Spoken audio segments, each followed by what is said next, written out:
Ayan guys, pag-usapan natin tong mga kumakalat na balita na nag-aaway-away na daw po ang mga loyalists. Hmm. Dahil daw sa kampihan ng Martin Romualdez at ng PBBM supporter. Loyalist din naman ako pero di ako nakikialam dyan. Meron tayong sari-sariling opinion patungkol diyan. Para sa akin naman, hindi ako humuhusga agad-agad hanggat hindi na pagka hindi pa guilty talaga. Eto may papanoorin natin tong patungkol kay Martin Romualdez. Ito. Assets na nakapangalan at frozen na ang nasa mahigit 80 assets na nakapangalan at konektado kay Leyte 1st District Representative Martin Romualdez. Ayon sa freeze order ng Anti-Money Laundering Council o AMLAC, 25 bank accounts at 10 insurance policies ang nakapangalan sa dating speaker. 27 bank accounts, 10 insurance policies at isang investment account naman ang nakapangalan sa business associate at frat brad nito na si Jose Raulito Paras. 2 bank account, 7 property account at isang real estate property naman ang nakapangalan sa Golden Pheasant Holding Corporation, ang kumpanyang itinuturo ng 2 anonymous Senate witnesses na lumabas sa isang Senate Blue Ribbon Committee hearing. Ka-joint account ni Romualdez sa ilang bank accounts nito ang asawa na si Congresswoman Yeda Romualdez at 2 anak na sina Maria Bella Gabriel at Yeda Marie Daniel. Ayon sa freeze order, may probable cause para sabihing related sa plunder, direct and indirect bribery at money laundering ang mga naturang assets. Kabilang sa mga basehan nito ang mga pagdinig sa Kongreso, ang testimonya ng mag-asawang Diskaya at mga referral ng Office of the Ombudsman sa AMLAC. Wait lang. Kung ginamit pala ng ombudsman yung statement ng mga ni Carly Diskaya, sangkot din dyan si PBBM.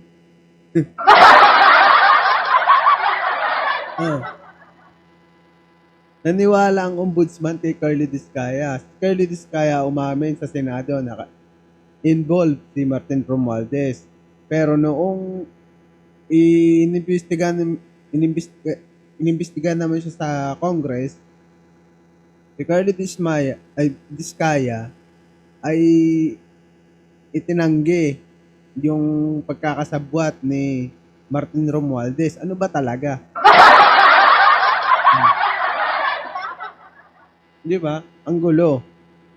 May bali-balita din na yung ombudsman ginamit din yung statement ng 18 Marines at ni Orly Gutesa. Si Gutesa hindi na nagpapakita. Nakabaon na yata sa lupa. Biruin mo, gagamitin nyo yung statement ni Gutesa. Si Gutesa nga, hindi kabisado yung statement niya. Hindi siya tawag doon. Hindi galing sa puso yung statement niya. Di ba? Dapat hindi ganun. Bumabase kayo sa maling pinaratangan lang tapos hindi kayo gumawa ng investigasyon. Si Martin Romualdez ay humarap yan. Sinunod niya ang due process. Tuloy natin. Mananatili ang freeze order sa loob ng 20 days, saka muling magsasagawa ng hearing ang Court of Appeals kung kailangan ba itong i-modify, i-lift o i-extend. Manatiling nakatutok sa Na-freeze na yung asset. Happy na yung mga DDS. Si Boying, i-DDS na yan.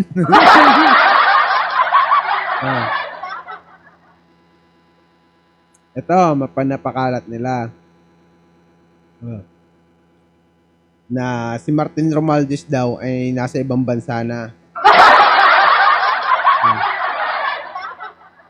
Dati unang meron siya, hindi pa siya hold departure order. ELBO pa lang, Immigration Lookout Bulletin Order. Pwede pa siyang makapag labas ng bansa. Authority lang sa Kongreso ang kailangan niya. Pirma ng ni Speaker Boji D. ELBO, ibig sabihin, pwede ka pa rin makalabas, authority lang. Si Harry Roque, may elbow yan. Si Alice Goo, may elbow din yan. O, nakalabas sila. Bakit ginagawa nilang issue yan? Si Martin Romualdez, elbow pa lang, nagpapaalam pa rin sa DOJ. Kahit hindi naman na kinakailangan. Di ba? Ngayon, may hold departure order na. O, di na makakalabas yan. Itong mga pinapakalat naman ng mga DD-list. Ito po. Sara Z. Duterte for President 2028. Pakalat ng Ombudsman. Nais pa-press ang asset ni Romualdez. Ayan na. Si Ombudsman daw. Ito si Meow Meow. Romualdez, nag-ibang bansa na si Romualdez. Di nyo nabantayan. Puro kasi kayo impeachment. Ano sabi? Nakalabas na ng bansa si Romualdez. Di nyo nabantayan. Puro kasi kayo impeachment. Ayun, sabi ni Meow Meow. Anong gagawin dyan? Fake news yan. Si Martin Romualdez ay hindi lumabas ng bansa. Ito pa Broche TV, Pinoy Showbiz. Sara Z. Duterte for President 2028. Fake news peddler. Pati si Abante, nadali. The Political Outlook. Gold Shine Diamond. Tragedy.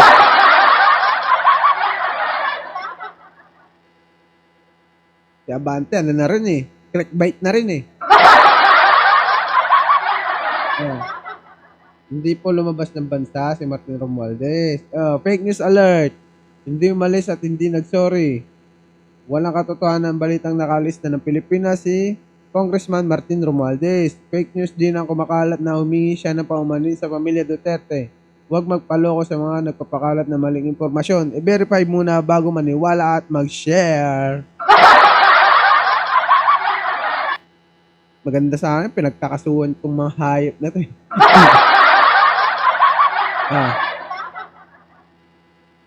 Ito, sabi ng abogado, yung spokesperson ni Martin Romualdez. Good morning. This is Ade Fajardo, a legal practitioner based in Pasig City. We acknowledge reports that the Sandigan Bayan has issued a precautionary hold departure order against late Representative Ferdinand Martin G. Romualdez upon request of the Office of the Ombudsman. At the outset, we clarify. Representative Romualdez is in the Philippines and has not left the country. Di ba? Fake news kayo. Lalo na si Kiko Barsaga, dapat cyber libel na ulit eh. Cyber libel ulit.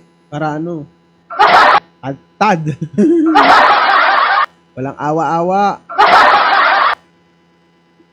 Hindi mo kailangan maawa sa mga DDA. Mga virus sa Pilipinas. Talot ba? Report or insinuation that he has fled is false and irresponsible. Representative Romualdez followed the proper process. He sought and secured the necessary travel authority and coordinated in good faith with the Department of Justice and the Bureau of Immigration for a brief, long overdue 4-day medical checkup with his attending physician in Singapore. This is fully consistent with his conduct.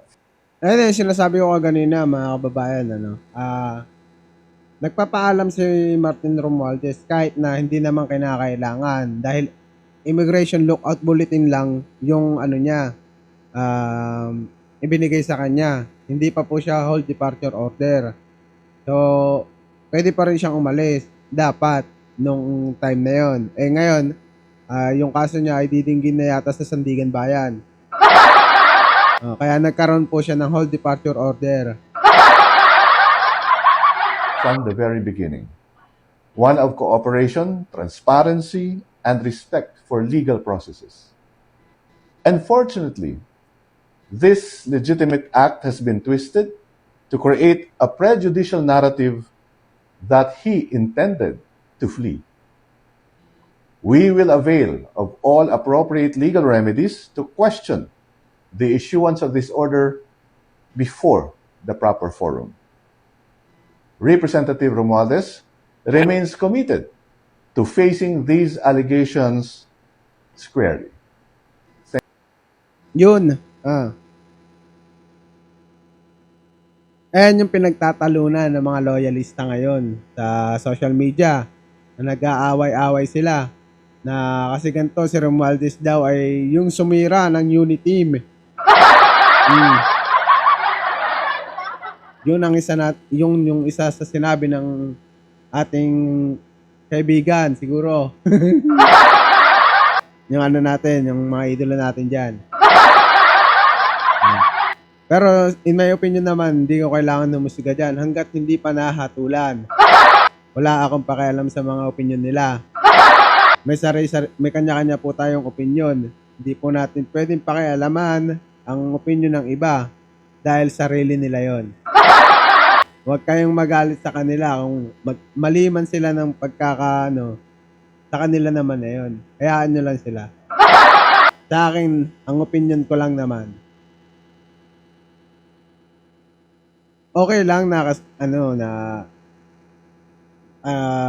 imbestigahan nila si Ombudsman. Tsaka ko sila huhusgahan pagka nahusgahan na rin sila na guilty ng Sandigan Bayan kung meron talagang ebidensya. Hindi natin dito pinagtatakpan ang mga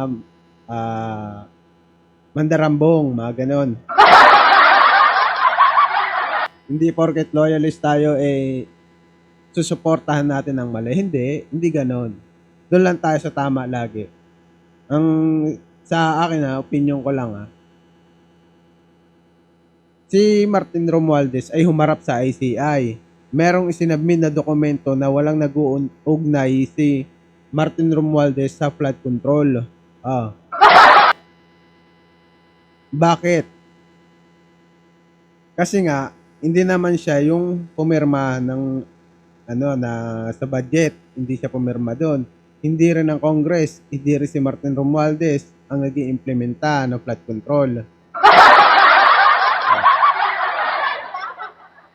Kaya, ang sabi ni Martin Romualdez, kung siya ay corrupt, makikita mo yan sa bayan niya. Doon pa lang, may makikita na kayong butas. Eto, pang isa. Kaya siguro, inimbestigahan kinuha ni Ombudsman Boying Remulla yung statement ni Curly Discaya at ni Orly Gutesa at saka ng 18 Marines. Kasi mahina yung mahina yung ebidensya na yon. Pag itinuloy yan, ma-acquit lang si Martin Romualdez. So, libreng-libre na siya. Hindi mo naman kasi pwedeng kasuhan ulit ng parehas na kaso kasi double due party yun. Parang isinasadya ni Ombudsman na mahina lang ebidensya. Pero, sa aking opinion lang naman yun. Bahala kayo. Di ba? Bahala na sila dyan. Hanggat hindi pa nahatulan na guilty si Martin Romualdez ay hindi pa po ako pwedeng mag-comment about dyan si Martin Romualdez okay si Martin Romualdez bakit nyo sinisira? Hindi ganoon. Huwag tayong mag-comment agad-agad. Huwag tayong makinig sa mga bali-balita agad-agad dyan sa mga mainstream media. Marunong tayong mag-research. Nandiyan dyan yung mga dokumento nakakalat. Andyan yung mga nakapirma sa bicameral. Andiyan kung sino-sino yung pumirma dun sa bicameral conference. Di ba? Walang pirma si Martin Romualdez yun. Yung budget na maanumalya is 2025. Hindi pumirma si Martin Romualdez doon dahil hindi naman siya yung committee officer na yon. Budget committee yung officer. Ang gawain lang po ng speaker ay yung legislation. Mag-approve ng batas. Hindi siya nag-a-approve ng budget. Ginoo. Diba? Hindi natin kailangan husgahan kagad ang isang tao na hanggat hindi pa nahahatulan ng guilty ng Sandigan Bayan. Antayin natin. Kung merong mang hatol sa kanya, kung guilty man, saka natin batikusin. Kasi lalabas din naman ang mga ebidensya dyan sa kanya. Hindi tulad ng iba na itinuro lang daw.